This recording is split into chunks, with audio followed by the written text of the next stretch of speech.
Hey everyone, it's Mr. T. First and foremost, I want to quickly say to all of you that reached out to me in the last week or what have you that with both my kids testing negative for COVID but having some real symptoms, I want to say thank you from the bottom of my heart, for my family, everyone. Thank you so much for your concern. I know you're all going through something at home and we all deal with things differently. But I want to say thank you very, very much. Both kids are doing better. Which is awesome. My wife and I still have nothing, so that's hopefully good. Maybe we gave it to them back a couple weeks ago. Who knows? But I want to say thank you, and I hope everyone is doing really well at home, is safe and healthy. And if you are dealing with this virus, my thoughts go out to you. It's not fun, but you'll get through it. Trust me. Okay. So I want to say thank you. Now let's get to a lesson. All right. Sorry, it's been a little bit of a delay, but let's talk about energy systems and energy systems for exercise. And one thing that I really always loved is Madame Burley came in once to class and said, you know what? I like to move it. I think she stole it from a song and from a movie. Can you name the movie? Probably not. But I think it was Madagascar. Maybe not. All right, so when we look at understanding the human body, it's really made up into a couple different ways in how we move. One of them can be, the quick and the powerful. Whoa, yeah. Sorry about this. Let's look at our first example here. We'll call him Danny. All right. Just gotta go harder. Yeah, we'll see you later. Whoa. All right. Wow. Oh, okay. Nice. Thanks. All right. See ya. So needless to say, Danny, really quick, really powerful. Then we can look at great, graceful and coordinated movements. I won't say that anywhere yet. But then on the other side of that, we can have, sometimes with bodies that go for, sustain for many hours. Whoa, hello. Oh, hi. Nice Go for a outfit. low-key 100K ride, is that right? What are you doing? Be back in a couple hours. Whatever, chills. Oh, really? Thanks. It's my old kin class. Love it. Oh, okay. Well, enjoy that. That sounds like a lot of fun, right? Okay, hopefully things don't hurt too badly. So as you can tell, we got the quick and the powerful, and then the Energizer bunny that can go for hours. And really all it comes down to is what energy source are they going to, either of them are going to utilize to produce the energy that we need. And if you remember, what's the energy that we always need? ATP. Okay, those three little letters, ATP. And where do we get that energy from? It's from what we bring into our body, the food that we bring in, right? So if our cells need energy to function, we need to bring in that energy. Now, we can also look at it earlier. We looked at metabolism and understanding that if you bring in more than you use, well, we're like squirrels. We save it for a wintry, warm, wintry, cold, wintry day when we need energy. And we kind of hibernate it. We store it. Sometimes we store a lot of it and because we bring in more than we need. On the flip side to that, with our metabolism as it is cranking up and really burning fuel, if we bring in less fuel than we're burning, we start to lose weight. However, that can have some real detrimental effects to our body. So once again, I'm just going to kind of go through this and understand or kind of just hit on some key points here that maybe were clear as mud to you when you went through this yourself. But understanding first and foremost, ATP, adenosine triphosphate. We call it tricycle because it's 3 wheels. We call it adenosine triphosphate because it's got 3 phosphate molecules attached to it.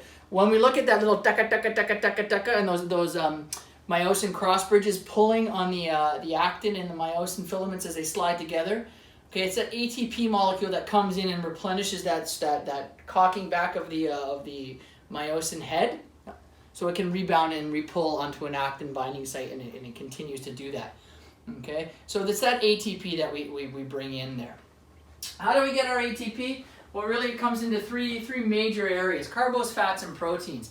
Now, a lot of the times we kind of understand, we look at proteins and how they really used for ATP, but we'll look at that later on more so for muscle growth, because we know the building blocks of protein is amino acid or are amino acids. And amino acids are they're like the Lego. Been hitting the Lego hard with this quarantine with my kids. And Legos, that building blocks, those amino acids are the building blocks to muscle growth. Okay, so how do we store ATP, or what do we look like with respects to ATP? So in all of our muscles, we have ATP. We store it in there. There's a small amount. Otherwise, if we had to do something quickly, we'd have to wait to like, hold on, let's break down something to make ATP. Okay, now we can move. Oh, by that point, that, you know, saber-toothed tiger, that bus, my gosh, we were just watching Grey's Anatomy. I don't want to ruin it, but it was, you know, season 15, rhymes with McFleamy, McSteamy, Dreamy, in that car and that truck that came by. And anyway, if he had to wait, well, it didn't happen anyway, but if he had to wait for his ATP to be synthesized, he would have definitely not had a chance, even though, spoiler alert, he didn't make it. But anyway, so we store ATP in our muscles. Then the other stuff that we look, where else can we store this energy in smaller amounts? We can look at two things. Glycogen, which is stored in muscle and the liver. Okay, you often hear the term muscle glycogen stores. The other one is we store energy as body fat, like I said. Okay, which is key to survival in all aspects of our body. We need fat. However, when we look at the obesity epidemic happening right now, is we're bringing way too much energy in and we're burning way too little energy out. So now we're starting to store that energy. So really all that fat is stored energy.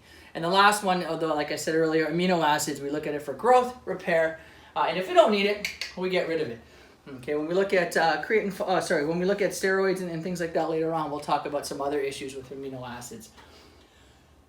So when we are going to understand this in some kind of a timeline, all right, think of it this way. If you watch my video, and I'll link it at the end, and it did the original sequence to this, is looking at it as a car. Okay, if you can drive a standard car, you need to learn, which is awesome, and if you can do it, wicked. But you need to learn because you can never be on the Amazing Race if you can't drive standard, right? So when we look at that, we look at it as a transition point. We're at the stoplight. We hit the first gear. Boom! It's our ATP that we have in our system. First gear can't last very long, or the engine's going to blow. So we need to change gears. In the body, if we transition from going from like 2 to 3 seconds of movement to something a little bit longer, we used our ATP. We now need to regenerate it or recreate it or resynthesize it. And we do that by taking creatine phosphate, CP. Okay, we hear this term a lot in exercise physiology and exercise training, taking creatine. All that really looking at is having more available creatine phosphate available to break that phosphate off, join it to ADP to make ATP. All right, so that's going to last you about 8 to 10 seconds in general. Then when we start going on beyond that, we're going to start to notice a trend of energy output kind of going down, and that's because we're taking a little bit longer because we have to start to burn sugar. All right, we look at our anaerobic energy system comes in, and that's going to last about 2 to 3 minutes max. And if you're any of those 400, 800 meter runners, you're a beast, because that's the worst segment right there. Is when you're pushing that high energy output for that long period of time, you're really starting to tap into that anaerobic energy system, and there's a dirty little byproduct called lactic acid, which really sucks. I can't put it any better than that. And that's really kind of indicating on your energy expenditure, but also your physical fitness and how you can adapt to that. You start to go further than that, you're not going to stop, but you're going to slow down with respect to how much force, how much speed, how much energy you can output. And what you do to that is really you're kind of switching gears into your aerobic system. Aerobic keto aerobics uses oxygen. So it takes a little bit longer to kick in, but I have here a nice little graph, and this graph is really key with respects to everything about it. And I love it because it just shows you everything and how it transitions in that car analogy and how we start. So if we look at it here, purple line, it's purple fuchsia. Okay, that's our overall performance. So when we start an exercise, we start it right at the top. Boom, we're performing as high maximum energy production. As time goes on, look at our energy production. It goes down. Eventually we can get to a point where it starts to flatten.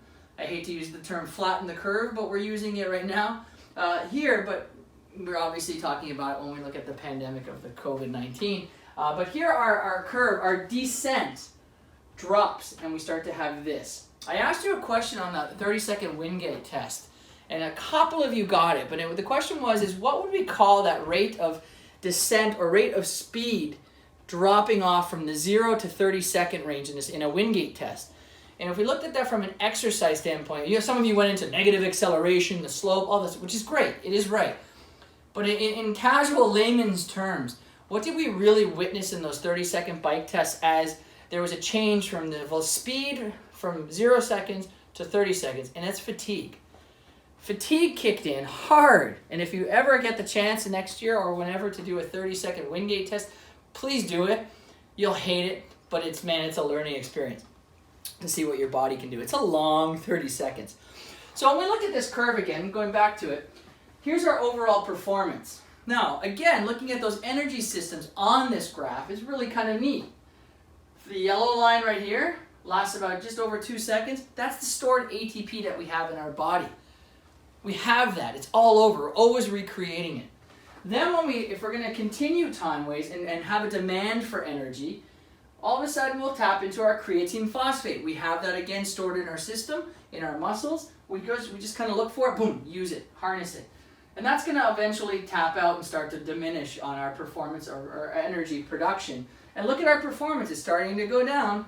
Then all of a sudden, or slowly, your anaerobic system starts to kick in, your lactic acid system. And it doesn't happen right away. So this is kind of neat. Our body chooses what's the fastest available source of energy for immediate action. If that action continues, it starts to look for a different source. If it's continuing, it starts to look for a different one, and then eventually it'll get to the last one, which is using your aerobic system. And that's kind of an interesting part, because if you do any type of aerobic exercise, let's say you were a runner, this is where your warm-up comes into play. If you do a good warm-up, get the blood flowing, get the energy systems going, you've kind of taken this away, and you're bringing yourself to this level faster, or you're going to start that race or that event at that level. I can speak personally for myself. It takes me a long time to kind of settle in for a run. If I'm going for a long run, I have a window, my 1 to 3 kilometer window, I feel great, woo, love it. All of a sudden, if I'm continue to go 4 to 7 kilometers, my body sucks. It hurts. It's like, what are you doing? Like, are you stupid? Like, you crazy? What are you doing? Get back. Go home. And once I hit 7 kilometers, which is way beyond this graph, well, really, as I look at it, my body starts to just kind of hit cruise control. And it's a really weird phenomenon, and I've spoken to some people, and they find it, a little earlier, a little later. But it's kind of a neat thing. All of a sudden, I'll like be gasping from air and from 4 to 7 kilometers. And then I hit around, 6.5, 7, 7.5, and all of a sudden my breathing rate goes down, my heart rate goes down, and I'm boom. Not that I'm going fast, but I'm going in a controlled manner. And I can sometimes feel like I can go forever, which comes back to training, right? So, couple of key things. Some thresholds. See these little T markers on your graph. You have this PowerPoint, so please talk to it. The first threshold we're going to talk about really here is your creatine phosphate threshold. And then the second one would be your anaerobic threshold. Now when we look at testing individuals, or we look at your performance, your ability to perform, the anaerobic threshold test is a brutal test, because it's pushing you to see how long you can go, how long you can maximize your anaerobic output or energy system output for a peak performance. And that eventually will finish. It will die out. You will not be able to continue. But how far can you go? And if you know anyone, or if you've done this is a brutally painful test, because it burns. Your lungs are on fire. Whatever muscles you're using, usually your legs are on fire. And it can really show a lot about your body and how you go on with respect to your training. Rowing apparently is one of the worst for this, because of the duration of that event, and so forth. And I always come back to that elementary track and field meet where we watch these kids do the 200, 400, and all of a sudden they start, boom, there's always that one kid, gone. And then, this is the graph, or the point in the graph I always try to find. The point to which all of a sudden performance drops, because they went out too hard. And didn't have that ability to kind of replenish or get rid of the waste products. Now, one little interesting thing, and I kind of use this analogy of a boat. If you're in a canoe and there's holes in the canoe and there's water coming in, if we look at it with respects to the amount of water coming in is your energy production and your waste coming in. If you can sit there and physiologically buffer or remove the water or the waste product, in this situation it would be, especially if it's anaerobic, it would be lactic acid. But if you can remove that problem or that negative side effect to the burning of sugars or removal, or use of sugars for energy, you can continue to go. Your boat will stay afloat if you can bucket or barrel or remove the water. Okay, if you proceed to increase your energy demand, more water is coming in, there will be a point to which you can no longer get the water out. Your boat will sink. From a physiological standpoint, getting that water out would equate to buffering or the removal of lactic acid from the muscle, and therefore the boat sinking is your performance, going through the toilet, going downhill, right? So that's kind of an idea of how long, at what point can we manage the waste product that's being produced and the removal of that waste product. We're going to go into heart rate subsequently, and then another lesson, and talk about how heart rate is so indicative of that removal. Your heart rate's going to go up because there's demand on the system to get more oxygen to the muscle, get the waste products away from the muscle, and your heart rate needs to go up in order for you to do that efficiently. All right, beautiful. If we just look at this diagram, or this is just kind of quick chart, it just gives you an idea as to looking at what kind of events we can do, or what kind of athletic or physical performances that are used by each kind of segment of that. And let's delve first into the first system. ATP-CP system. Why they combine it is because really it goes from 0 to about 8 seconds. And the first part of that is using ATP that we have. Boom, use it. Once that happens, okay, we use what we have, great. We break it down into ADP plus this release of energy, and that gives you the subsequent removal of that one phosphate molecule. However, when we want to continue these contractions, we need to find out where we can get a new source of energy to put it back together. And that's where we look at first creatine phosphate. All right, so creatine phosphate will come in. We break apart that creatine phosphate, take one of the phosphates and take the ADP and put it back together to create ATP. Okay, this is back to, whoa, sorry, there you are, buddy. Creatine phosphate. Sports all day. Okay, see you later. Oh, okay. 8 to 10 seconds worth of exercise. Quick, powerful movements. All right. And if we want to continue or go into a longer thing, we're going to have to look for a different source. So diagrammatically, here we are, looking at how it really works, where that phosphate's broken off. Creatine phosphate comes right here. Creatine phosphate comes, breaks off the phosphate. Now you have creatine and a phosphate. Take that phosphate, bind it to the ADP. Term anaerobic energy system is key here. Anaerobic, the big one here, is without oxygen. So yes, you need to breathe to live. You're running 100 meters, you're running at 200 meters. You have to breathe. You will pass out. However, the oxygen that you are bringing into your system will at no point help those muscles used for that activity to produce energy. All right. Why? Because you already, at that starting line, when we look at, Andre DeGrasse, at that starting line, whatever he has in his body at that point is all he will have for that race. Right? Hopefully that makes sense. He can't bring something new. Now, if he's going to continue to go for a longer period of time, 800 meters, 1500, 42K, he needs to breathe because that oxygen is bringing that in. All right? And a neat little side note is, if we go back to this, okay, we do bring in food, and we have creatine phosphate all over our body, and we have stores of glycogen, like I said earlier, and stores of ATP in places.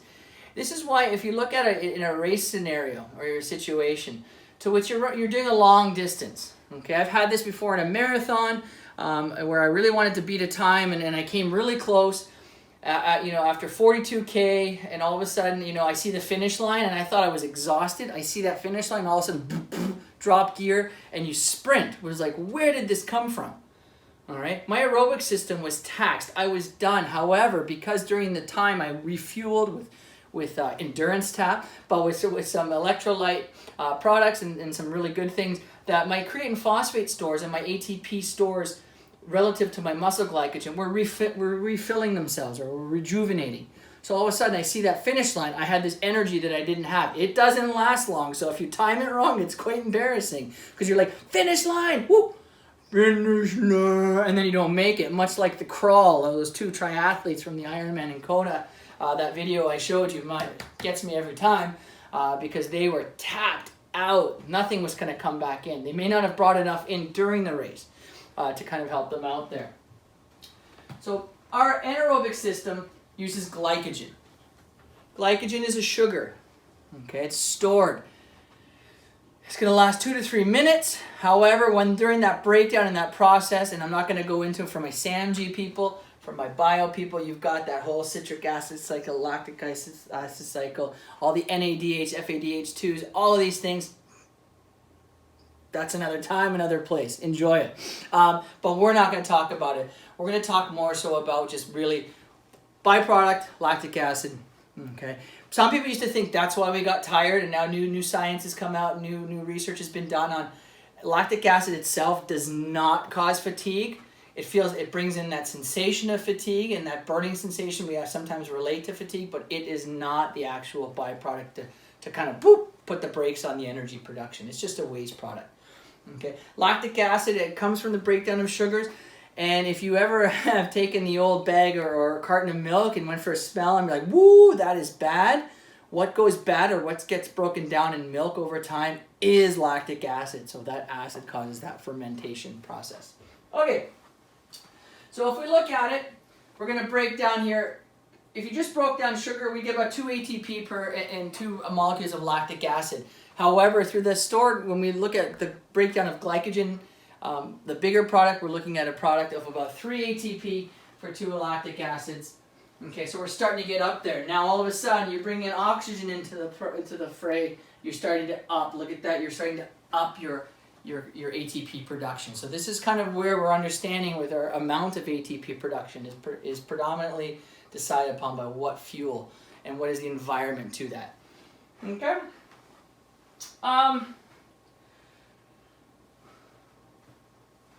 So one of the key things, and for my swimmers out there, we spoke about it before our little vacation, and that was that relationship between oxygen and carbon dioxide. Now, the really cool thing is your brain is constantly monitoring your blood, and it's causing you to either increase your respiratory rate and heart rate or decrease it. And one of the key things we often look at or associate with an increase in heart rate and an increase in respiratory rate is that demand for oxygen.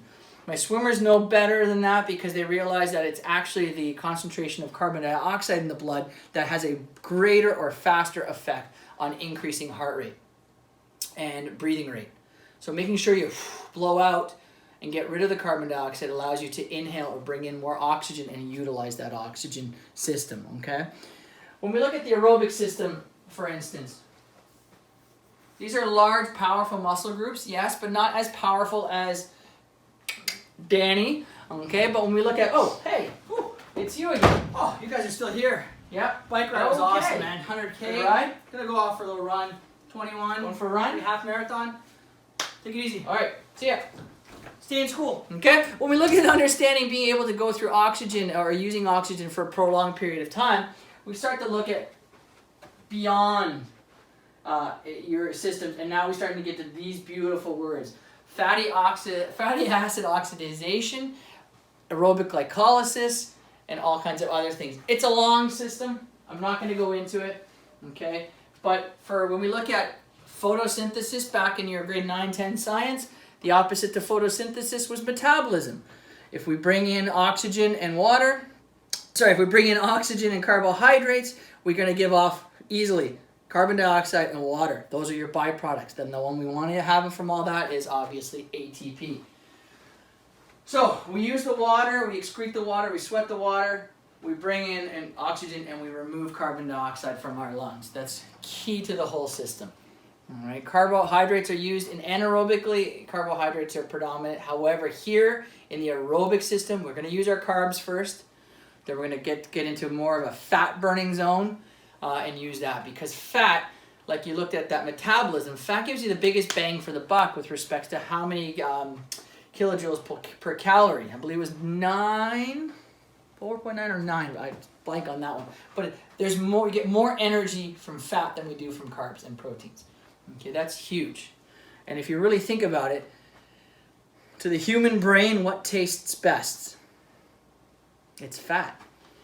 And that's kind of a neat safety mechanism. Our brain has been programmed or wired to perceive what gives us the most energy and the safest amount of energy with respect to energy production, not cholesterol, that kind of detrimental stuff.